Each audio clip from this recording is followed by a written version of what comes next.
Who are the good servants of Allah subhanahu wa ta'ala? This is a question many of us have wondered about at one point of our lives or another. And verses 31 and 32 from Surah An-Najm in the 27th juz of the Quran talk to this idea. So Allah subhanahu wa ta'ala says that He has created the heavens and the earth, and that the wrongdoers on the day of judgment will be held accountable bima amilu, because of their deeds. وَيَجْزِيَ الَّذِينَ أَحْسَنُوا بِالْحُسْنَى. And those who did well in this life, Allah subhanahu wa ta'ala will not only reward them with their own deeds, but He will add to their blessings as well. And the question that comes to mind is this categorization that we find, not just in these verses of the Quran, but so many other verses of the Quran where God, categorizes people between good and bad, and those who are muhsineen and those who are sinners. One might ask this question of where exactly does Allah subhanahu wa ta'ala draw the line? And is there a way to know which category I fall into? And the answer is, as you continue with the verses start to speak of those who ahsanu, who did a good job in this world. And Allah subhanahu wa ta'ala mentions a criteria that we can use to see if we fall under that category or not. Because the next verse 32 says, الَّذِينَ يَجْتَنِبُونَ كَبَائِرَ الْإِثْمِ وَالْفَوَاحِشَ إِلَّا اللَّمَمَ. Those that we say they did well, they were good servants of ours, they have the following characteristic. And that characteristic is, they stay away from the great sins and the fawahish, إِلَّا اللَّمَمَ.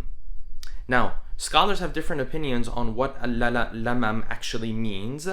And so some scholars have said that is the type of sin that is smaller compared to some of the major sins that we have in Islam. Some scholars have said it's the type of sin that someone commits, but immediately afterwards they are repentant and they want to come back and ask for forgiveness. And there are some other scholars who have other opinions in this regard. But either way, whichever of these opinions that we take, at least the two main opinions, either it is a sin that's smaller compared to the other ones, or it is a sin that when I fall short, I completely come back and immediately come back to Allah subhanahu wa ta'ala. Allah subhanahu wa ta'ala is saying, if you fall under these categories, you are considered one of our great servants. This is truly what Allah subhanahu wa ta'ala expects from us, is not much. Many times we think in order to have a good place in our akhirah, we need to be perfect and we need to be walking on clouds and so on and so forth.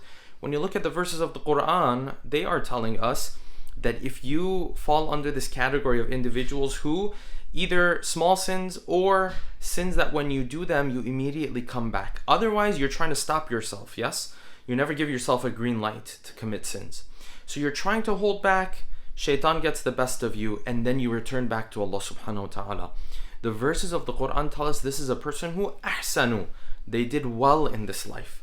And so for you and I, and especially our younger generation who worries about this idea of how can I be a good servant of God, I have mistakes, I have shortcomings, so on and so forth, it seems as though Allah subhanahu wa ta'ala has set the standard at a level that is very much achievable. Yes, it takes work, but it's very much achievable.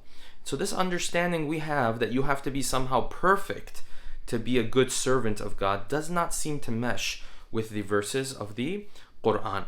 Let us be amongst those who, number one, try our best to stay away from sin. Number two, when they fall short, they come back, and hence, based on the verses of Surah An-Najm, are amongst the good servants of Allah subhanahu wa ta'ala.